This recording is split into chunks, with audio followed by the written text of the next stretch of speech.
Well, this is a gross looking card, huh? Yeah, I don't like this at all. It's the worst card of the year. Yucky, yuck, That yuck. says a lot. Ooh, not very enticing. Even though No, we loved last week's, but hey, that's what happens. One week you love, one week you hate, one week you don't know what the fuck's going on. that's feels like where I'm at. Ish. Yeah. Yeah. I'm frustrated, Tuck. Why? I'm frustrated with this NFL season. It is Every frustrating. time you take a It's tough. corner, It's challenging. It's hair pulling out of your scalp, although you don't have that issue. already did that years ago. Yeah, it's an interesting season as a bettor, and not in a good way, I don't think. But hey, week 7 wasn't that bad for us. It's Maybe good for week. you. I had my best bet though, so that's always a winning week for me. If I had my best bet, it's a good week. So All right, you weren't too bad. You got the best bet down. no, and I did bet. This has been the story of my season, dude. I'm like, if I don't give it out and I bet it, I've been fine. Hmm. Like my record outside of the podcast, everything included. I bet everything that's on the podcast are my five favorite of the week, and then outside of it, I've been like 31, 23, and 1, and it's fine. Like I'm fine. It was makes it Sunday morning frustrating. dabbles or something. No, just all week dabbles. I mean, I bet a lot of lines early, like lines move. I don't give them out on the show. Like you can't, like if things move through key numbers, you can't give them out.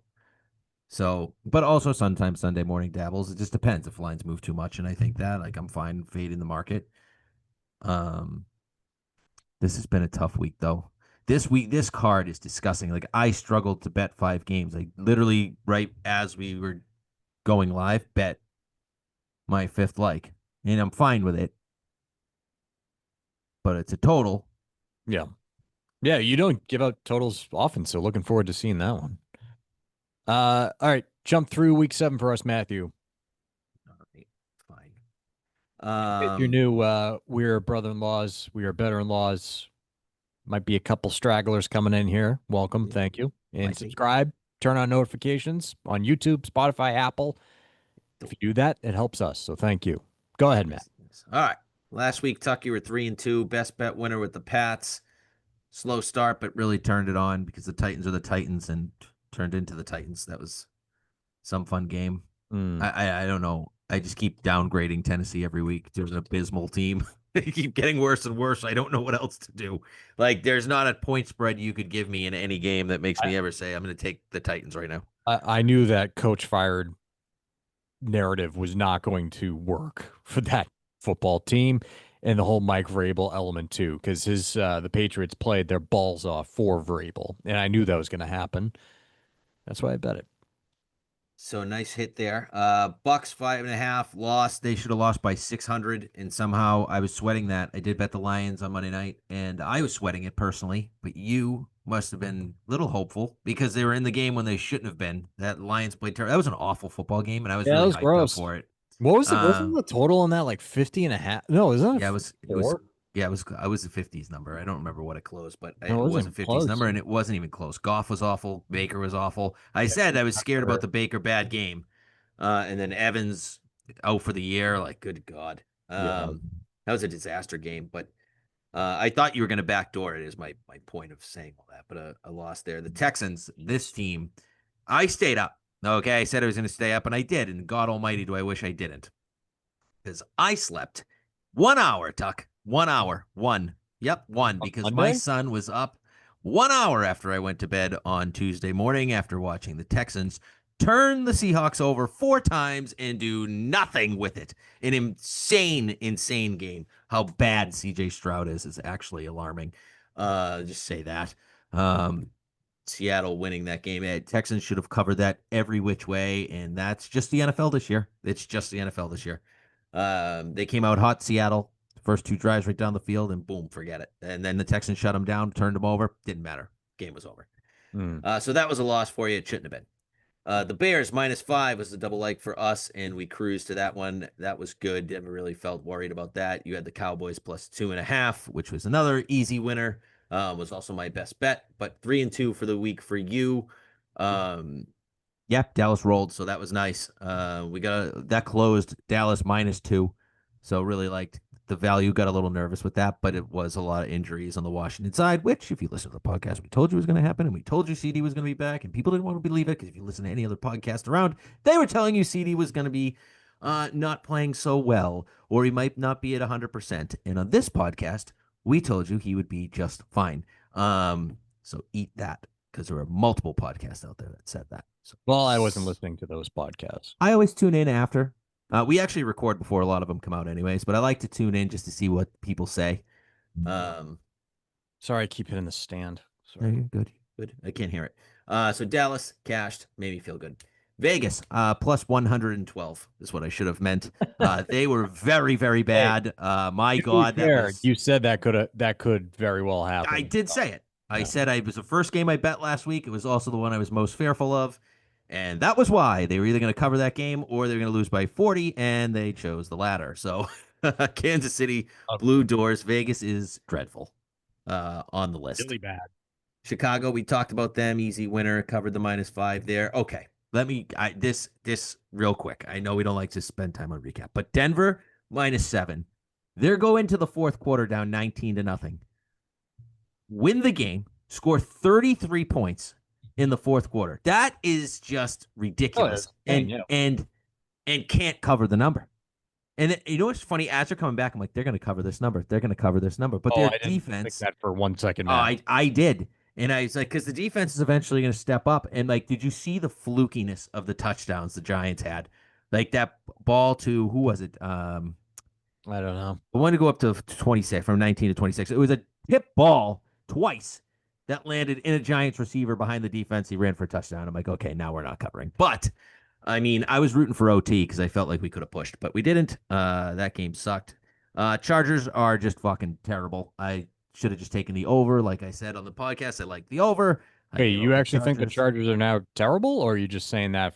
That game was terrible, dude. They have too many injuries right now. They have too many injuries, and they need Joel back so bad on offense because he just makes everything better for that offensive line. And I did say, it's funny, like a lot of the handicap, I went back and listened, and it was on. I should have just bet the over. My whole handicap was about how the Colts were going to score points, the Chargers are going to score points, and Herbert would be well over 300 yards. All of it true.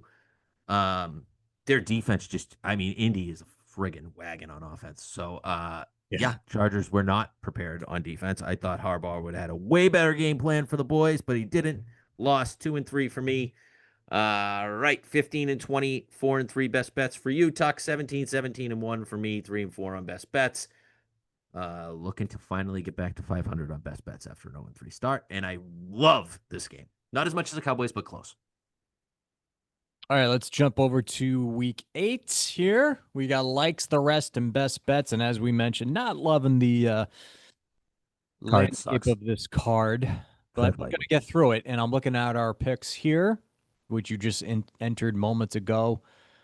Seeing a double like, a like, and a best bet, which we've been doing a lot recently. So I feel kind of good about that. Yay. Because I entered my picks before you. But you just kind of pounded home with the best bet, so that makes me feel good. What I'm going to say is we almost had 3 likes because one of your likes is something that I'm teetering on what side I want to be on. I'll get there. It's your best bet, actually. Which one that is. It's your best bet. Yeah, that's what I had a feeling of. All right, let's get into it. Let's start with the double like, as we've been doing lately here, Matt. Let's go to Philadelphia. They are hosting the New York Football Giants. I'm seeing 7. Has that moved to 7.5? Some spots we got 7s out there. So what is going to be fair for the podcast for 7?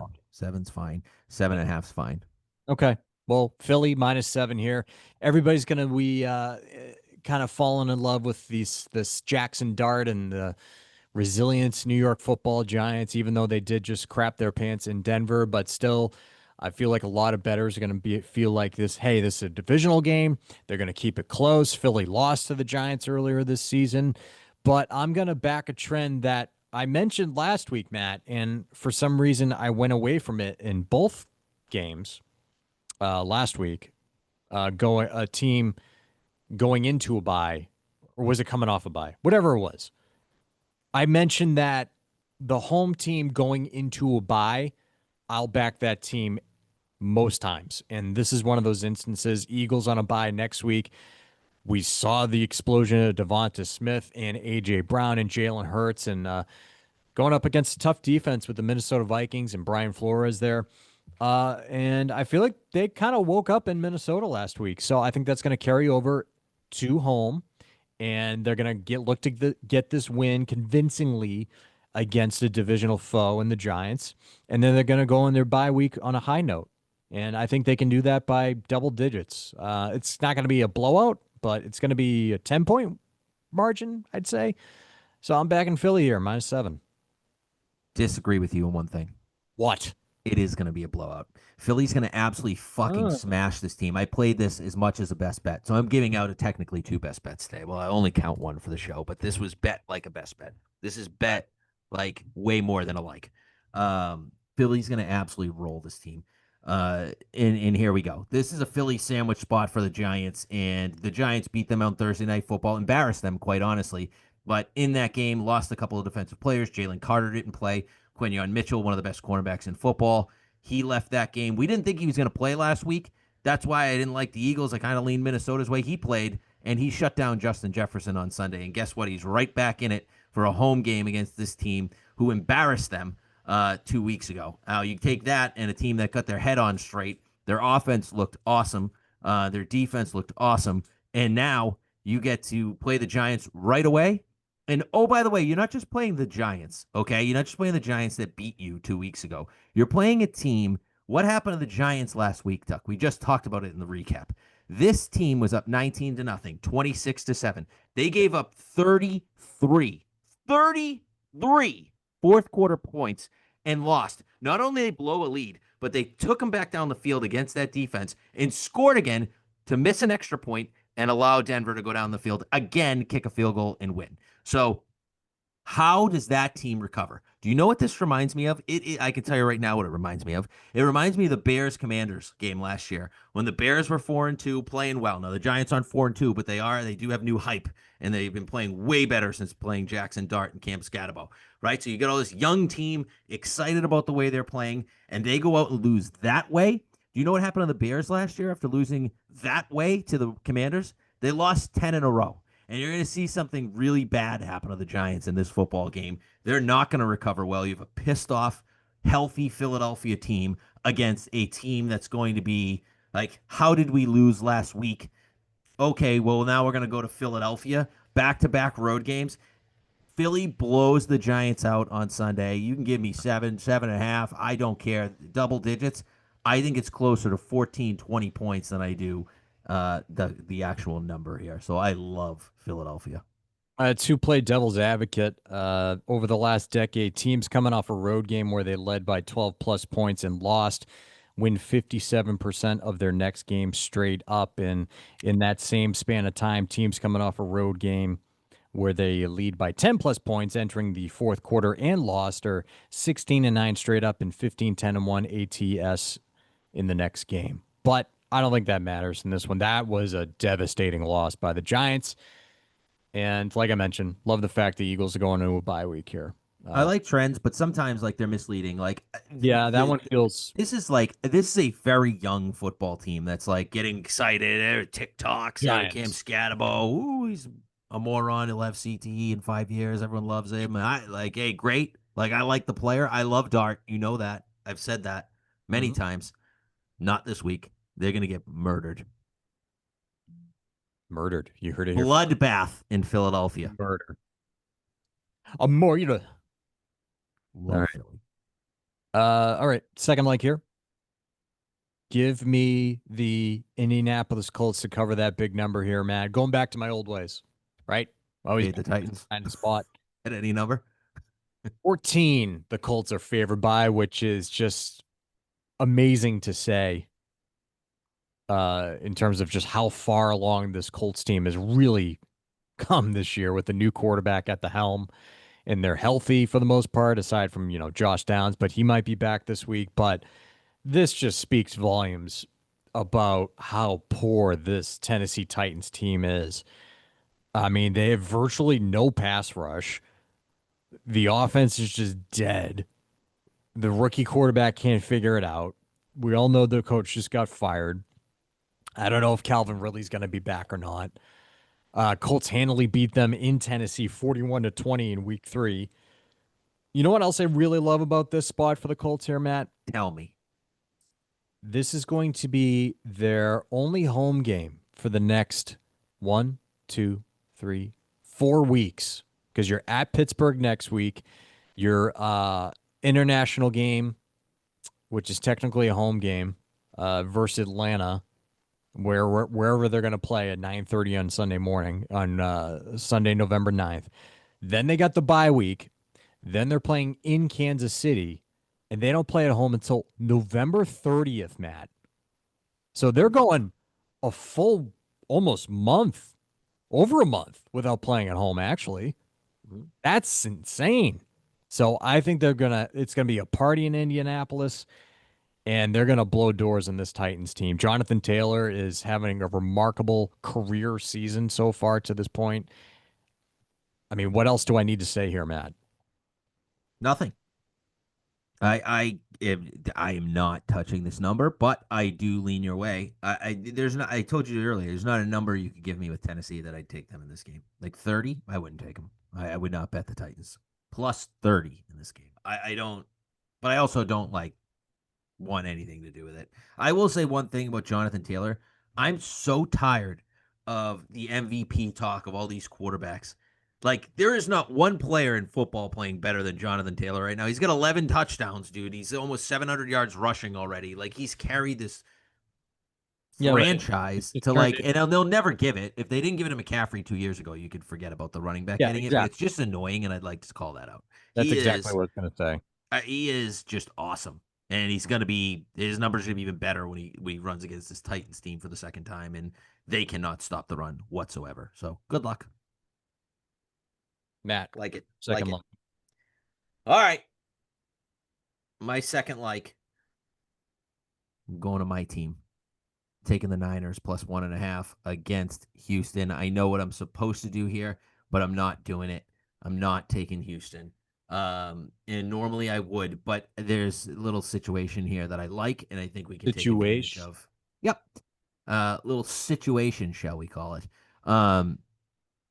First of all, what are we doing? I get Houston's the favorite because they're at home and the Niners are banged up. But is anybody watching this 49ers team? It really is like next man up, doesn't matter. And they are, I'm not saying this as a fan. I'm saying this as an outside like perspective here. I'll confirm that.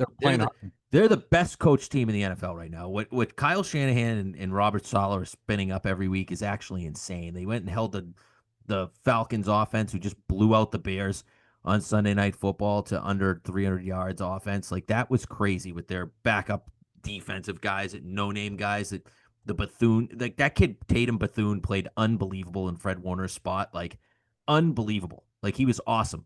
It was really awesome to see as a fan, but also like they're just a very well-coached team. And the part that I really like about this is DeMeco Ryans. He's a discipline of Kyle Shanahan, or disciple, or whatever you want to call it, of the Kyle Shanahan tree. He also learned everything under Robert Saleh. So those two absolutely know what he's going to want to do on defense. And I think as good as Houston's defense is, they will be able to pick holes in it just enough to win this game. I think it's going to be a close, low-scoring game.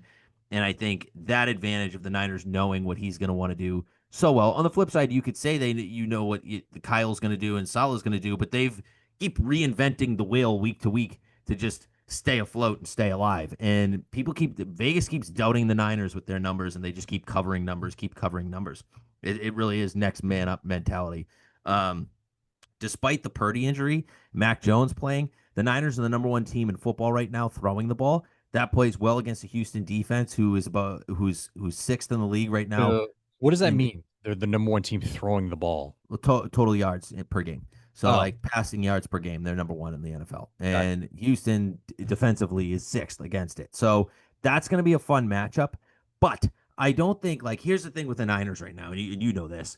Like, Stingley's going to be out there. They're not even going to look at him. Whoever he's on that particular play, like, don't even throw the ball his way. That's fine. You can take away one player. But the Niners don't have a guy right now who's worth taking away. Like, you want to take out Jennings? Go ahead for this play. You want to take out Pearsall if he's back? Go ahead. Don't care. We'll throw Kendrick Bourne over the middle for like he'll have like a big day. Or George Kittle's back, zero catches last week, but he was an absolute animal and helped get the run game going.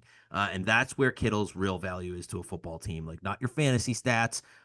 George Kittle is one of the best blockers in the NFL, and he got their run game going. 2 touchdowns for McCaffrey on the ground. They only had one prior to that in the season. I love the way they get the run game going. I like the Niners in like a 21-17 close game. Hate the way CJ Stroud's playing, and he might be playing without Nico Collins, who left the fourth quarter on Sunday with a concussion. If he doesn't play, I love this bet. Niners plus 1.5. Yeah, point total in this one is 41.5. By the way, it's gonna be low. It's gonna be low. Very low. Just to back that up real quick, Texans, there you play the Niners on short rest after they just played on Monday Night Football. And CJ Stroud is 2-5 straight up on short rest, including 0-2 straight up when starting on short rest off a loss. And a team on short rest has faced Shanahan's Niners 32 times in his 9 seasons, and the team on short rest is, get this, Matt, 11-21 straight up, including 1-13 straight up since 2022. The only better mark in terms of a coach would be Andy Reid. Yep. And this is going to play well later in the show. I can promise you. I know this is going to come up, and it's not from my mouth. It'll be from your mouth. But the Niners getting points, they're awesome getting points. They win outright over 50% of the times when they're getting points in the Kyle Shanahan era. CJ Stroud sucks as a favorite, point blank, period. Like, he plays well as a dog. They do better as a dog. When you're laying points at Stroud, he struggled. So I really like that little advantage as well. Money line sprinkle? That's you can do what you want. I mean, I think the Niners win. I get 1.5. We're getting the point. I'll take it just in case, but you can play the money line if you want. All right, my final like here, again, because my other like is your best bet.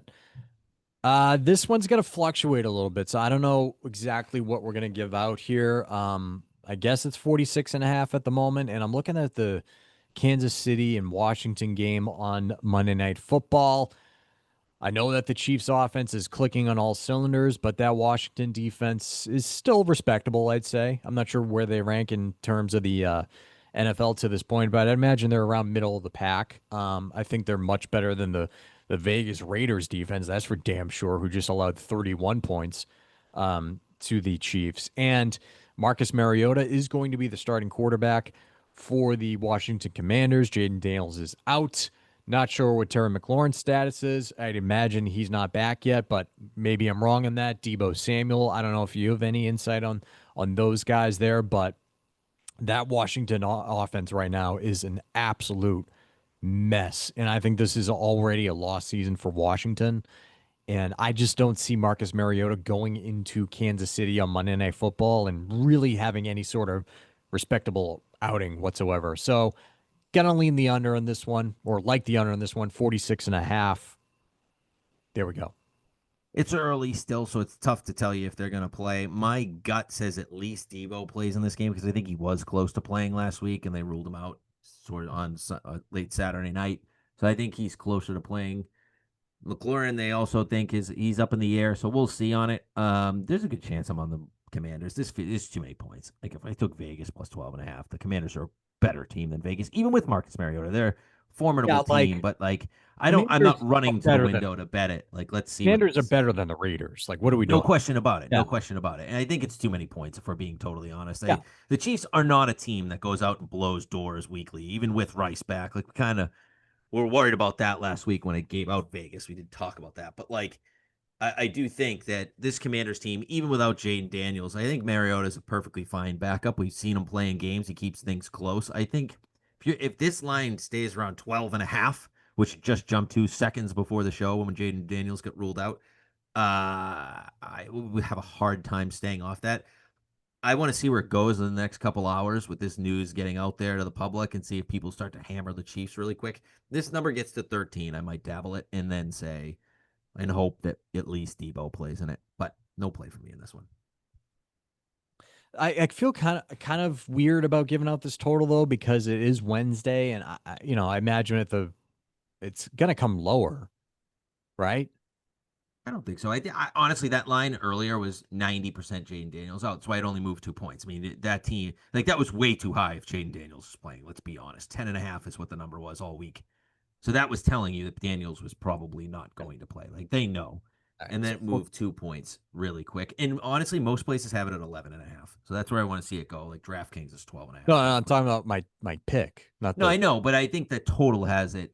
The point is, the total as well is they've kind of known that Mariota's playing. There's 47 and a half now still popping back up. So right. 47 and a half is fine to give out, by the way. I know you wanted 47 and a half originally.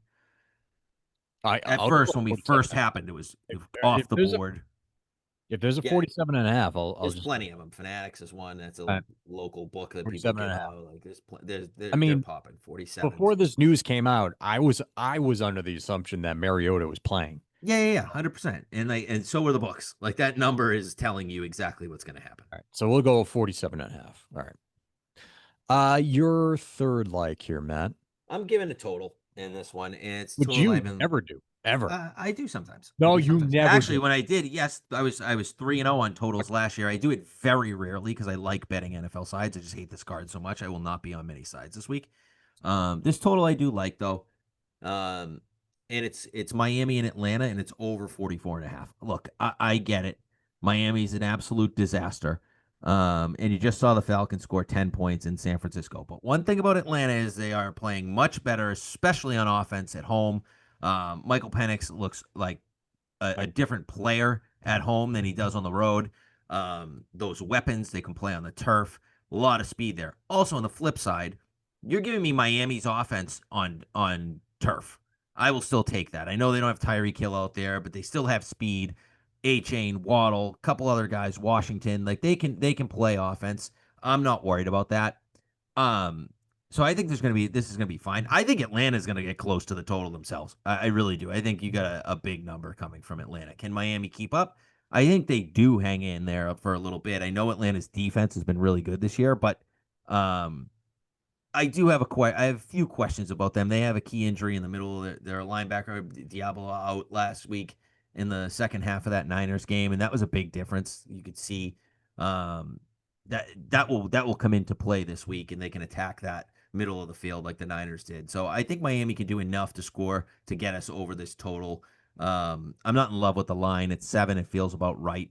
Could see Atlanta getting to 30, and I do think that we go into the 50s in this game. So I'm not really worried about where we're at. I think Miami can get in that 21 to 24 range in this game because it's indoors. Also, for all the Mike McDaniels hate, kind of refreshingly loved what he said this week. I don't know if you heard this, I did not. but basically he gets to the post game the conference, and they said, "What are you going to change this week about last week?" He's like, we're going to game plan and we're going to do what we do, and um, hopefully not throw 100 interceptions.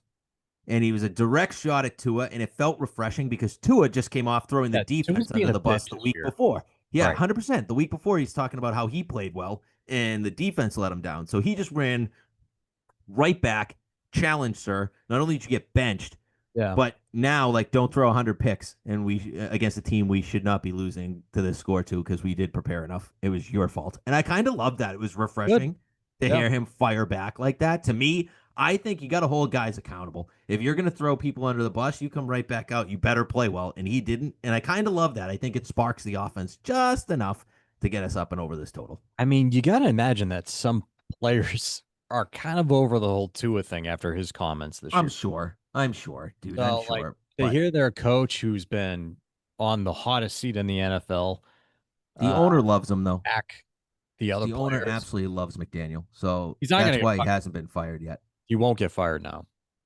Well, It's gotta be. They'd have to lose. Like feels like it many would have more. happened already. Yeah. They're not gonna fire him. It doesn't feel like, at least right now, Yeah, I mean, talk to or me in in the the offseason, foreseeable but I'm future. saying Yeah, exactly. then they're Well, not. we were always like week to week. We're like, this is the game he gets fired, and the fact that he Yeah, still has his did it 4 job. times already. And I keep reading about how much the owner loves him. So we'll see. I don't know what they're gonna do, but they can't keep playing like this if he's gonna keep his job regardless.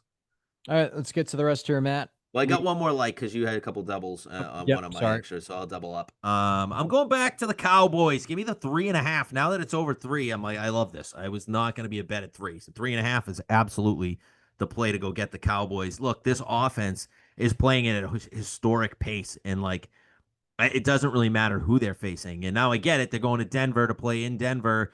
But is Denver's defense? I'm starting to feel like I'm overrating Denver's defense week to week because, like, I'm sorry, they're in the midst of this huge comeback last week, and they get there, they take the lead, and you're like, okay, here it comes. This is the end. Here comes an interception or something to shut them down. Nope. They let the Giants go right down the field and score another friggin' touchdown. And if it wasn't for the missed extra point, we at least have overtime. So I don't know. I don't know. All I know is Dallas's offense is a whole hell of a lot better than the Giants. And with CD Lamb coming back, he's going to match up against Surtain. So I don't think you're going to see a huge game for CD. I think he'll win some plays. Surtain will win some plays. But there's enough offense that we still saw with Pickens and Ferguson and Javonte Williams running the ball against now his old team. Like, how did they come out? I think they score enough in this game to be competitive. I do think the Broncos will get their points. I think the Broncos could even win this game.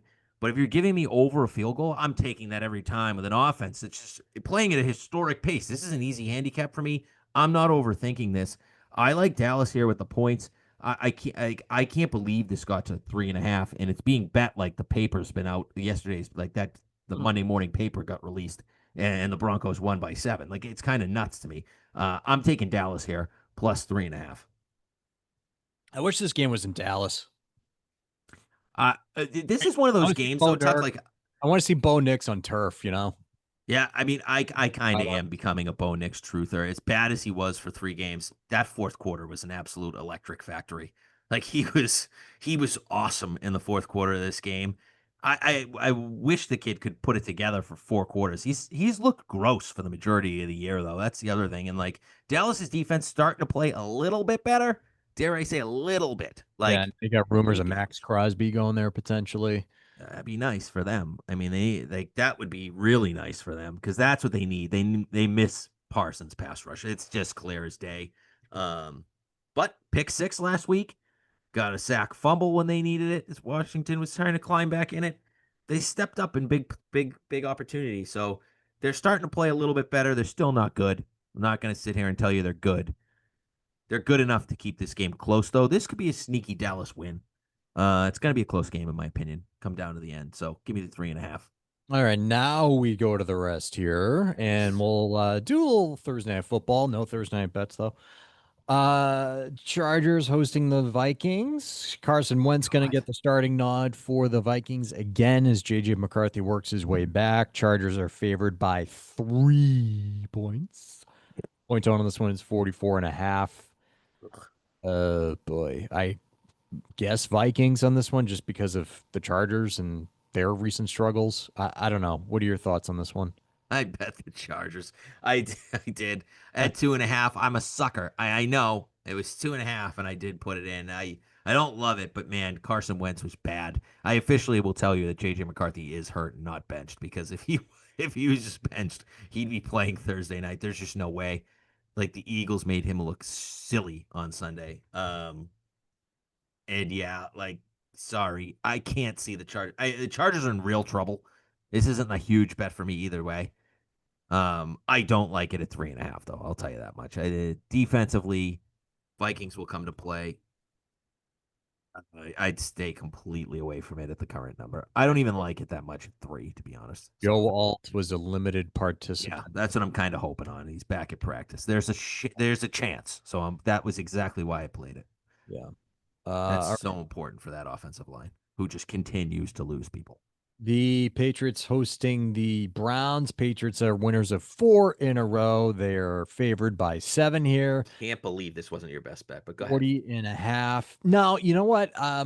The Cleveland line and their pass rush gives me pause in this one. I think that Drake May is going to struggle a little bit in this one. It's fair. Just because of that Cleveland defense. I mean, I think this is the toughest defense they faced this year. No, there's no question. I agree. I think that's a pretty outright fair statement. 40.5 point total in this one. Yeah, I just feel like this is a lower scoring game. The one thing that the Patriots do have going for them is Mike Vrabel did serve as a consultant for the Cleveland Browns last year when he was out of the head coaching picture there. So he does have intel on this team. He has intel on Dylan Gabriel, who was there last year. Yes, right? No, rookie this year. Oh, I thought he was a sophomore. My bad. Mm-mm. Okay. Well, still, nonetheless, he's a very familiar, yeah, and he worked with the offensive line and tight ends last year with the Browns, not on the defensive side of the ball. So he's familiar with what Stefanski's going to offer the Patriots defense here. So I don't know. 7 just seems too much for me. As much as I am surprised and relieved at how good this Patriots team has looked, I just think that it's going to be a little bit of a struggle for the Patriots offense this week. Yeah, I lean the Pats though. I think this is a close play for me, but Cleveland's defense is they're night and day when they're at home versus the road. Their Yeah. defense is different. It's just what it is. If this game was in Cleveland, I'd actually like Cleveland close to money line play here. Like I mean like that's how different it is. Like night and day from there, like the way they play. But the thing that's keeping me off is the Patriots at home don't have not played as well, and they're playing well on the road, but like at home they just and this has Yeah. been a couple of years. This isn't like Yeah. just this year. Like Well, they did smoke Carolina at yeah, home. they did, But still, yeah, over the past 3 years, they've been god for the awful. most part, and like that was a Carolina team that got down. It was over quick. So like that's different. In my opinion, I just worry about that. I think being a touchdown favorite, I think the Pats get the job done here. Yeah, If you're looking for they like a win. teaser play, I think the Pats are a nice teaser Yeah, play they this week. definitely win. I can't support the 7 there. It just seems a It little feels like too many, but I do crap. lean that way. crap. I wouldn't be stunned if they cover. Say that. Panthers hosting the Bills coming off a bye week. They're home dog. Panthers are home dogs of 7 points here. Point total on this one is 46.5. Near like for me with the Panthers backing them at home. They're 4-3 on the season, Matt. Do they have the chance to maybe put something together here? I was very close to taking the Panthers, and if Bryce Young was playing, I would have taken the Panthers, but he's Yeah. not. And Andy Dalton gives me so much pause here. I know, and I don't think it's that big of a downgrade to be totally honest with you, but he looked terrible last week. He does get a full week of practice with the ones now, but Buffalo coming off a bye, you have to feel like they have to get right at least, and this is a get right game for them. They have to. So that's what's holding me off here. I I could like the see fact that Buffalo's on the road too. They don't have yeah, to to get go. away from home and Yeah. just go play. But Carolina at home, man, they've been a wagon the last Yep. couple of years. Um, Undefeated there this year, played really well down the stretch, especially there last year. So I'm just kind of if it was Bryce Young, it would have been on Carolina, but I fear that if Buffalo's gonna get right, they could blow doors in this game. Yeah, and I don't know if is Matt Milano out for a while or is there a chance he's back? I I don't don't know know if that he's that's him, back, but 'cause he makes a Ed huge. Oliver's already instantly made their defense a little bit better, so that's uh, a huge one for them. If they get Milano back, that's also important because he's such a big piece. Those two guys playing together make that whole defense so much better. All right, Bengals hosting the abysmal New York Jets. Bengals are favored by 6.5. Joe Flacco going against his old team, a stopgap team there from a couple of years ago. Point total on this one is 44.5. Woody Johnson just railroading his quarterbacking comments made to the press yesterday You know about what? Good for him not there. I completing the agree with pass. this. Sorry, you Yeah, threw but for he's 91 yards in 2 games. he's such a goofball, though. Yeah, but 91 yards. This is the NFL Oh, in 2 games. I've seen enough of Justin Fields. I'm sorry. Play Tyrod. are they? Is that official or They haven't said still anything. waiting? They should. It should just roll a Tyrod. I think it is going to be Tyrod It after should be. It what we should be said at this. this point. I was a close like to the Jets here. I can't do it with no Garrett Wilson though. They had Garrett Wilson in this game, and I was getting 6.5. Still, I would take the Jets. It's just a big number. Like 2 weeks ago, the Bengals were. I get it. Flacco's made them instantly better on offense, but like, Jets going into their bye week, by the way. yeah, well, they can go to Cancun and just not return because they are horrible. They might not win this season. Oh, but if it gets to 7, am I going to be hold my nose and bet the Jets? Probably. That's where I'm at. I I make the game 7, but it still feels like Like I feel ugh. if the Jets move to 7 and Tyrod starting, I actually That's yeah. don't mind the play.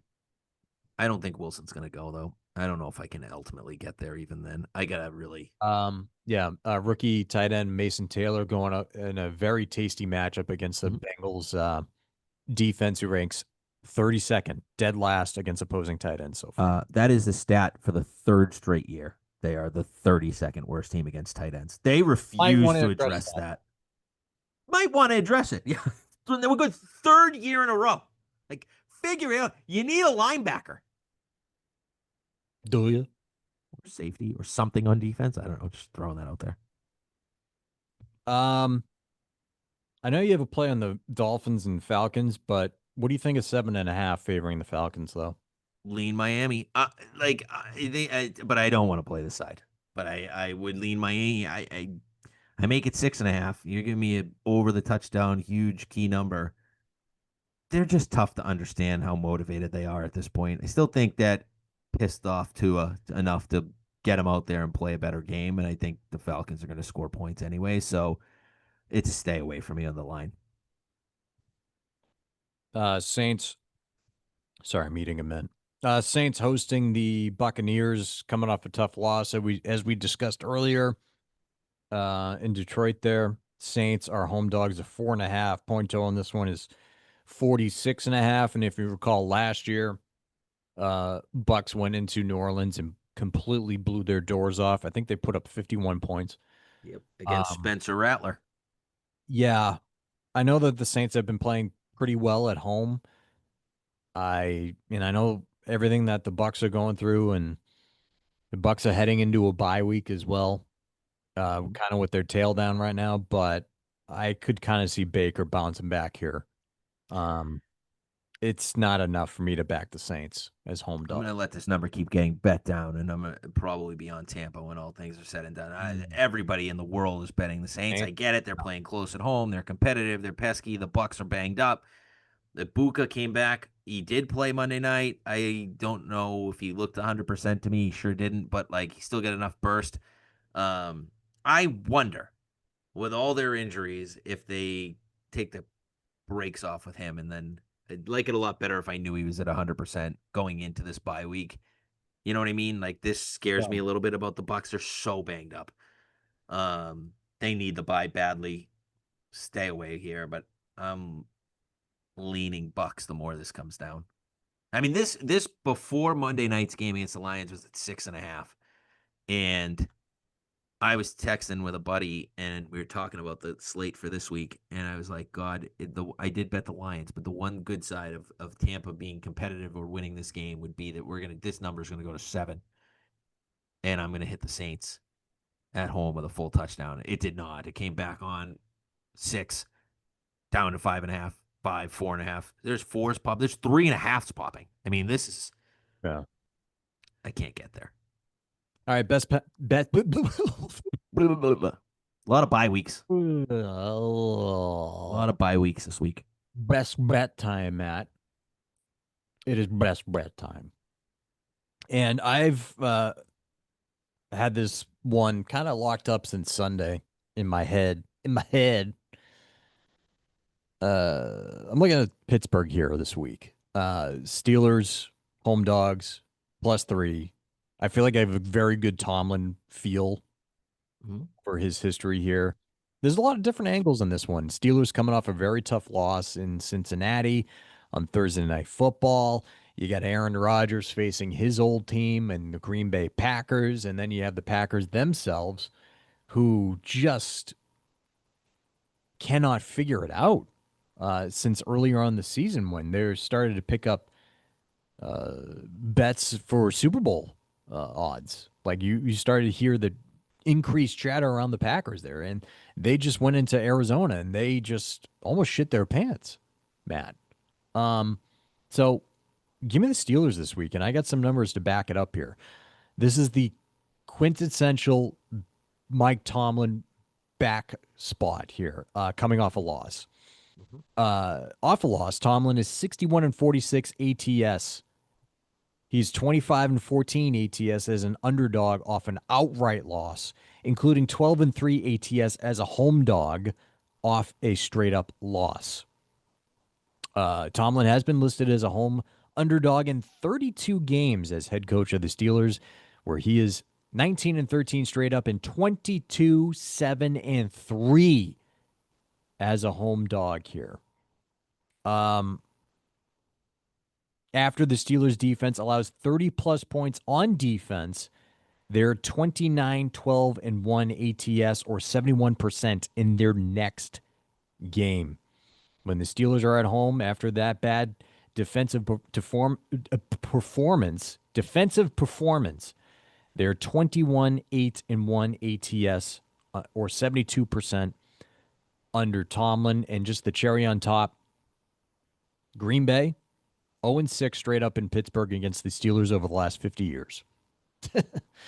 Not that that really matters, but still, it's just like, hey, what's going on here in Pittsburgh?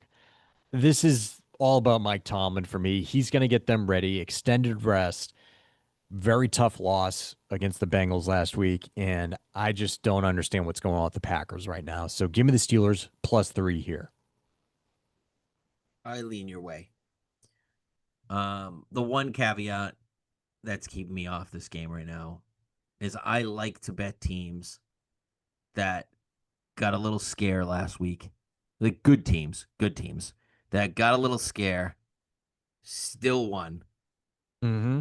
and then move on to play next week. Like that is a spot that I like to bet on teams. Jordan Love traditionally against his own defense has not been Well, good, but he's been much better this year. the one thing I'll say to that, Matt, is that they've had 4 straight weeks of scares, and one of them they Yeah. lost. Yeah. It's true. They're not playing like to what we expected. That's for damn sure. And They went into Cleveland, lost. They tied with the Cowboys, although that one looks like an actual tough fought match now that what Dallas has done lately. They almost lost home versus Joe Flacco and the Bengals. Joe Flacco was just, acquired a couple of days prior to Thursday night. And then last week with Arizona. yeah, no, I agree with you. I lean the Steelers. I do lean the Steelers. I'm just telling you what's keeping me off. That's all. At 3.5, I will really like this, even if it's a little juiced. And there are things kind of going back and forth. Um, Is there a 3.5 out there? it's a strongly juiced one. So No, keep fuck your that. 3. I'll do 3. There are 3. That's what I got for my best bet. 3 Matt, is your number. Oh boy, do I like what I'm seeing. for what? My best bet. Yeah. I'm gonna keep it where it is because that's fine. But we're seeing Okay, some. so what do you like? And like what just The changed? board is lighting up right now. Everything's back to 6.5. It was dipping down to 5.5, but it's lighting up because I'm on the Baltimore Ravens -6.5. Oh my God, do I love this bet? And the board's lighting up. Why? Because Lamar just jogged onto the field. And guess what? I already bet this is the first game I bet this week because the line told me that Lamar Jackson's playing because they're not 6.5 Well, point knew that. favorites with Cooper Rush. Yeah. So you knew he was going to come back and practice. And there he is jogging out there. And here we go. I basically gave you this play 2 weeks. Well, last week when I said I would bet the Ravens over 8.5 wins, I bet the Ravens to win the AFC North. We did a little sprinkle on the Ravens Super Bowl. I told you, like I don't know if I even got that far, but I did all those things. Nothing crazy, but at plus 2,500, I was definitely taking my piece of that. I think the Ravens have a real chance to win out. It starts Sunday, and I love everything they're saying. First of all, Lamar Jackson's 23-5 against the NFC, and now he's going to be playing. And like I said, the line told us, but now we have some proof. He's already back to practice. He'll be in there. Now, a couple weeks ago, one reason I absolutely love this spot. I was on Washington, and they played like shit at home against Chicago. Still should have covered. They turned the ball over a ton. That is what it is. They lost the game outright. But one thing that happened in that game was Jaden Daniels, who had a bum knee at the time, he's got the thing on his knee, and he's still running all over this Bears defense when they needed a play. And that's something that I think even at 80%, Lamar is going to be able to do even better than Jaden Daniels was doing and what he was doing on Monday night because he was banged up. So I think you can equivalent that. Now, the Bears' run defense has looked better the last couple of weeks coming out of their bye. I will give them that. But pump the brakes. That was against Washington and the Saints, two of the worst rushing offenses in the league. Now you get a well-rested Derrick Henry, a pissed-off Ravens team who is getting fully healthy. And this is just an awful, awful spot for the Bears, who are playing better. Like, nice little 4-2 record. I'll give them that. I'll give them their flowers, but this is not the spot that I'd want to be on Sunday. I would not want to be in Baltimore for this game, because this is the game that the Ravens turn their season around. Just had the bye, as I mentioned. Henry's going to have his best game of the year. You can book that, write it down, put him in all your DraftKings lineups, bet him over his props, touchdowns, with all that. He's going to have a big day. Additionally, I really love their attitude. I started to mention this. Just a couple quotes. Zay Flowers, we needed a mental rest and we're ready to come back out and swinging. Also mentioned that they can't lose. That's their mindset. They can't lose, and we're going to play this game one game at a time, and we're going to come out swinging. Love that from Zay. That's exactly what I want. Roquan Smith is back, fully healthy. Huge part of that defense. Now he gets his revenge game against the Bears, playing them for the first time. You have Marlon Humphrey, who's back, saying one game at a time. We know what's in front of us. We know we know we can play every week. One game at a time. We needed this break. We got our mentals back. Their offensive line had a couple of people talking about how they need to get back to playing physical Ravens football. Run the ball down people's throat. That I love. And I think it's going to all come together. I think they have a big, big, big game on the ground. That opens up Lamar in the passing game. This game has the Ravens blowout written all over it. I like the Ravens by double digits. So 6.5, best bet. I just saw a 6 here, Matt. Good. 6, fine. Don't care. Take 5.5. Hopefully it comes down. I'm going to keep betting it. I'm going to bet this game over and over and over and over and over again. I can tell you right now. This feels like a get right spot also for Derrick Henry as well. That's half my handicap. Thanks for listening to me. No, I did listen. I'm just saying, like, this feels like, hey, let's get back to our. No, exactly. Get back to your roots. Run the ball. Get physical. We saw them get stuffed. Henry disappointed to this point 3 times at the 1 yard line 2 weeks ago against the Rams. That doesn't happen. Now you get some offensive linemen back. They are as healthy as they've been all season. This game is not a good spot for Chicago. This line tells you everything you need to know as a person that is gambling. Like, what business do the Ravens have laying 6.5 against a 4-2 Bears team who have won 4 in a row now? Like, there is one side to bet in this game, and it's Baltimore. Sunday will be the Bears' first game on a 4-game win streak since 2018. And it's this spot. Yeah. They're going to get blown into the Navy Yard. Yeah, I agree with you, and it is my my first like right on the board, and it was close to a best bet for myself as well. I think this is, you summed it up perfectly. This is the perfect get right spot for the Ravens. It wouldn't surprise me if the Ravens defense actually wakes up a little bit here too, because they've just been brutal this year. What's your magnitude for this best bet? Right now, it's slightly less than Dallas, but it's definitely on the larger side. And what I'll also say is, by the end of it, if this number keeps going down, I will be on Baltimore once again, and once again. So maybe it is larger than Dallas by the end of it, but right now it's slightly less than Dallas. But we saw that. I told you that was my favorite bet of the week, and they won by 20. So there we go. Back. All right. There we go. All right. Quick recap here for everybody out there. My first like was Philly -7. Actually, it was a double like. Excuse me. Philly -7. Back in the Colts. 2 touchdown favorites here. -14 versus the shitbag Titans. Chiefs Commanders under 47.5 for my final like. Actually, my final like is your best bet, but we'll get to that. San Francisco for you. Off of the victory. Who the hell did they play last week? Atlanta. That's right. Atlanta. Very good. San Francisco +1.5. Dolphins, Falcons over 44.5. Cowboys +3.5. In the Eagles -7 there. And best bet for me, Steelers +3. Best bet for Matt, Baltimore -6, 6.5, and that was also a like for me as well. Again, subscribe, turn on notifications, that little bell there that you see that has an X through it. If it has an X through it, unex it. That means your notifications are off. Thumbs up. Do that. Go through that effort for us, Better in Laws, and we'll do it again next week. Goodbye, everybody. See you guys.